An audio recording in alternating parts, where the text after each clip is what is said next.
estamos nuevamente con análisis del nuevo gobierno de Guillermo Lasso, que tomará posesión el próximo 24 de mayo. Saludamos al abogado André Benavides. Él es de la Pontificia Universidad Católica del Ecuador, experto en Derecho Constitucional.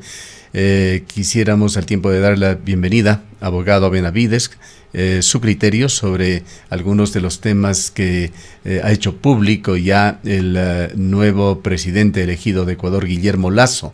Entre los pocos anuncios que ha trascendido está el hecho de que llevará adelante una consulta popular para desaparecer al Consejo de Participación Ciudadana y Control Social. Ha señalado también que presentará una reforma tributaria y de que eliminará la Secretaría Nacional de Educación Superior, CENESID. Este tema último muy importante para quienes hacen educación en el país, y este es su caso, siendo parte de la Pontificia Universidad Católica del Ecuador. Empecemos por allí. Muchas gracias por la invitación, estimado Gustavo. Un cordial saludo para todas las personas que nos miran y nos escuchan a través de Antena 1. Pues bien, una de las propuestas de campaña del presidente electo Lasso ha sido la eliminación de la CENESID. Respecto de esta propuesta debemos hacer varias consideraciones, porque la propuesta no depende solo de la mera voluntad del presidente de la República, sino que también es necesario pasar por la Asamblea Nacional. Depende de la voluntad de los legisladores en la primera función del Estado. ¿Y por qué digo eso? Porque la CENESID está regulada, ha sido creada a través de la Ley Orgánica de Educación Superior. Por lo tanto, una propuesta de estas características no podría ser viable a través de decreto ejecutivo. Se requiere de una ley reformatoria a la Ley Orgánica de Educación Superior. Y no solo eso, Gustavo, sino que también requiere una reforma al Código Ingenios, toda vez que actualmente la CENESID ejerce competencia, ejerce la rectoría en materia de innovación, de conocimiento y otros aspectos que son relacionados al avance tecnológico. Por lo tanto, esta reforma es bastante compleja, no es sencilla como un sector lo pinta, que sería prácticamente un decreto ejecutivo, reformar 2 o 3 artículos de la LOES, sino que la afectación que tendría para el sistema de educación superior es bastante fuerte, y eso requiere de esfuerzos por parte del nuevo presidente de la República para que, por un lado, se garantice el derecho de acceso a la educación por parte de los bachilleres, pero también se asegure la calidad de esa educación que finalmente van a recibir. En ese sentido, me parece que la propuesta como tal, si bien es viable, pero existen varios límites legales que de alguna forma ponen reparos a una propuesta de estas características. Quizá las quejas más recurrentes que se han dado en los últimos años y que han apuntado a la CENESID son las afecciones que se dieron sobre la autonomía universitaria. De hecho, no era solamente CENESID. El gobierno de Rafael Correa, con la emisión de la LOES en el año 2012, generó un poder tripartito sobre las universidades, aplicable a través de la Secretaría Nacional de Ciencia y Tecnología, del Consejo de Educación Superior y de CEACES. Hicieron cosas buenas, sin ninguna duda, pero también hubo cuestionamientos muy serios relacionados con lo que había señalado: la pérdida de autonomía de las universidades, las trabas que se pusieron para el ingreso a las universidades con exámenes que han sido muy criticados y que de hecho han ido siendo reformados en el tiempo, pero todavía no se ha encontrado una figura que no genere tensiones sociales en Ecuador por las dificultades y también injusticias y inequidades que se dan para el ingreso a las universidades. Pero quedémonos en CENESID, o CENESID, que es el nombre actual. Este instituto fue creado originalmente en Ecuador para tener competencias en ciencia y tecnología, incentivar la investigación, manejar las becas hacia el exterior. Con los cambios que se dieron, Con el tiempo, la CENESID se convirtió en una especie de Ministerio de Educación Superior, con injerencia incluso en el financiamiento de las universidades y en el manejo global de los institutos técnicos superiores. Esto hace que se convierta en un organismo con enormes atribuciones y que no sería fácil de que sea disuelto sin generar una hecatombe en el actual sistema educativo actual. Si es que el señor Guillermo Lasso mantiene su propuesta de desaparecerla, ¿qué medidas, qué decisiones intermedias tendrían que tomarse? A ver, a mí me parece que deberíamos tomar en cuenta los siguientes elementos. El sistema de educación superior está conformado por tres entidades. Por un lado tenemos el CES, que es el Consejo de Educación Superior, que prácticamente es la instancia de planificación, regulación y coordinación en materia de educación superior. Por otro lado tenemos el CASES, que se encarga del aseguramiento de la calidad de la educación. Y finalmente tenemos la CENESID, que es el ente con rectoría en la política pública en materia de educación superior. Por lo tanto, me parece que la eliminación de la CENESID como tal sería un tiro al pie para las aspiraciones del gobierno del señor Guillermo Lasso, porque prácticamente lo que está haciendo es eliminando, quitándose la rectoría en materia de educación superior. Si bien es cierto, la CENESID tiene la calidad de una secretaría, no debemos olvidar que esto prácticamente es una cartera de Estado. En ese sentido, la gran pregunta que nos hacemos los ecuatorianos es: ¿quién va a asumir esas competencias? Porque tampoco la educación superior en el país puede quedar en acefalía. El Consejo de Educación Superior y el CASES tienen sus competencias y atribuciones constitucionales, según el 353 de la Constitución de la República, pero que finalmente ejecuta esas políticas es la CENESID.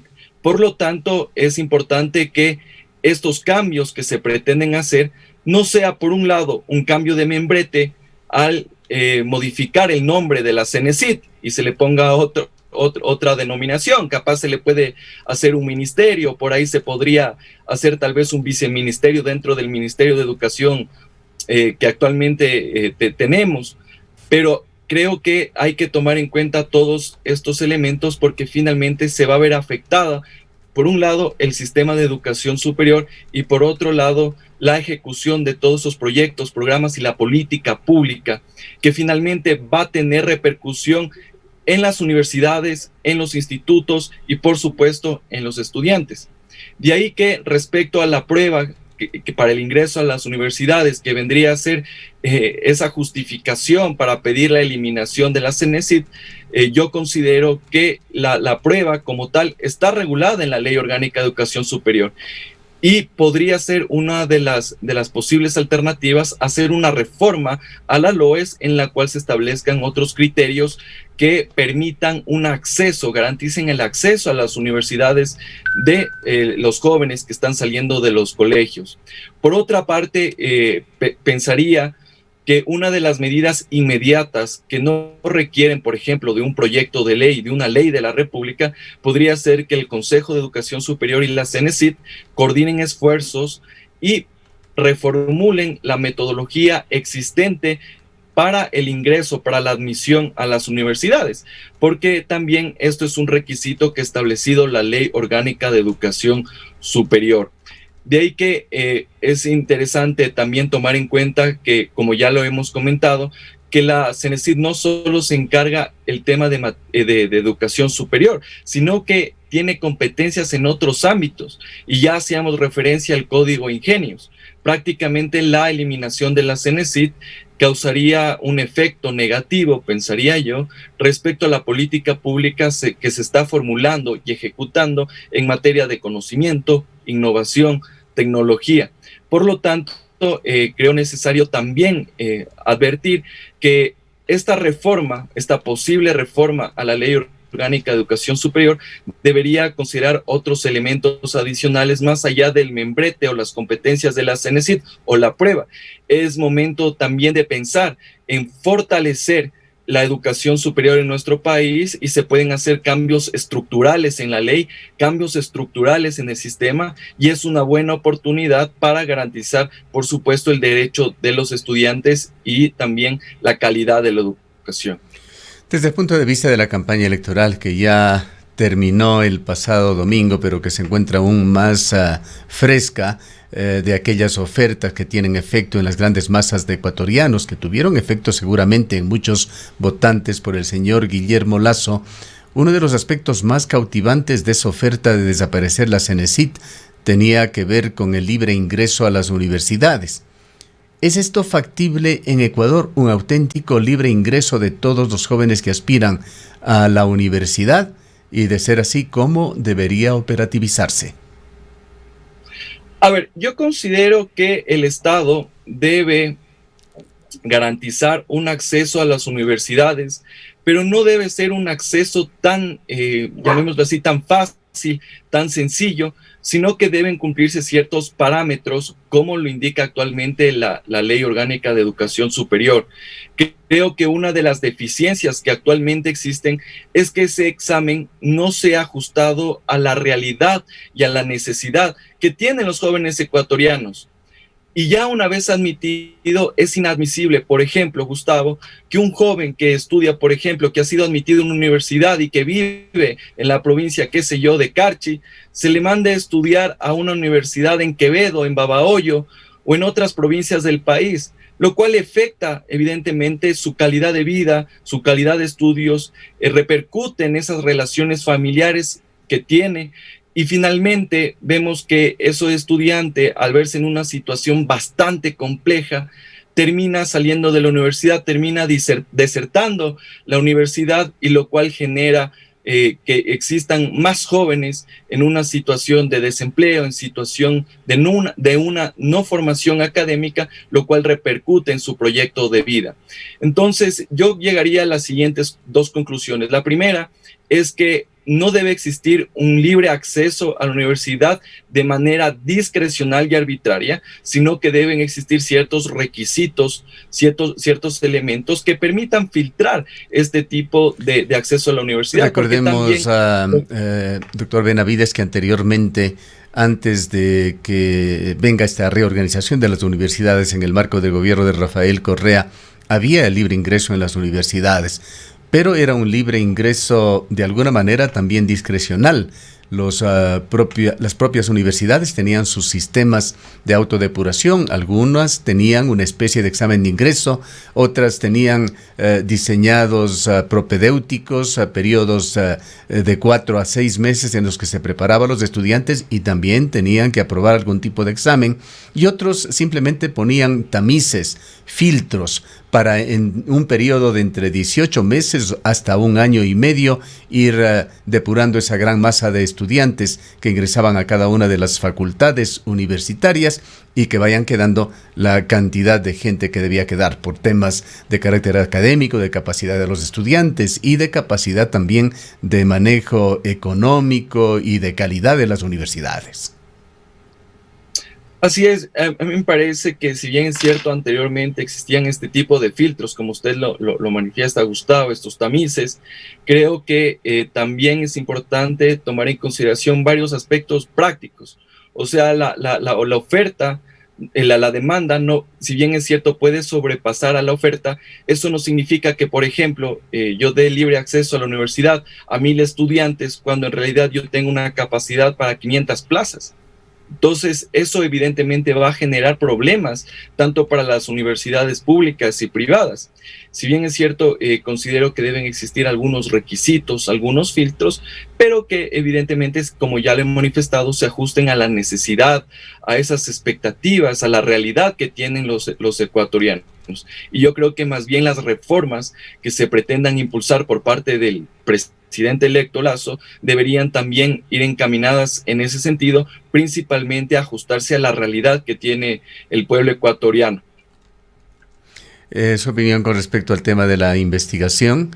Se ha hecho énfasis en los últimos años en el papel no solamente docente que tienen las universidades, sino también en el de investigación, en esa integración que tiene que hacerse en esa carrera que viven todos los países del mundo por generar tecnología, por generar soluciones propias para su población. A mí me parece que uno de los elementos importantes que tiene la Constitución de la República es justamente impulsar la investigación, dentro de las instituciones del sistema de educación superior. Considero que hemos tenido un avance importante en los últimos años, que ha sido un camino complejo y que eventualmente recién se están viendo los resultados, pero es algo que en realidad la Constitución de la República obliga al Estado, obliga a las universidades públicas y privadas a activar aquellos mecanismos que permitan la investigación en nuestro país. Es interesante como vemos que cierto tipo de investigaciones, productos académicos, están teniendo repercusión en el exterior, están siendo publicados en importantes revistas indexadas, y lo cual genera un avance en nuestro país. Creo que es necesario seguir con esta misma línea. Es un mandato constitucional en el cual el Ecuador también esté a la vanguardia del sistema de educación superior, pero eso también requiere de varios esfuerzos y retos. Esperemos que estas reformas a la Ley Orgánica de Educación Superior no sean un medio para volver al pasado. Usted recordará, Gustavo, que antes ese libre acceso a las universidades tenía repercusiones en la calidad de la educación superior en nuestro país, donde existían muchos estudiantes en una aula en la cual ni siquiera, principalmente en las universidades públicas, en las cuales iban a la aula y no tenían ni siquiera los pupitres en donde sentarse y recibían las clases parados atrás, pegados en una pared.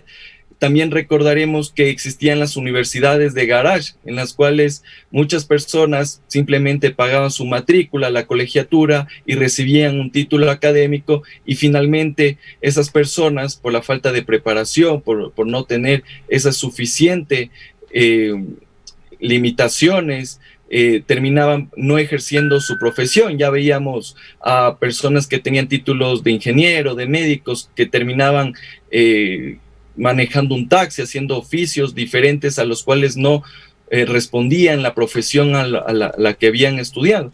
Entonces, a mí me parece interesante que se deben impulsar estos mecanismos tanto de innovación, de tecnología, pero debe ser de manera ordenada.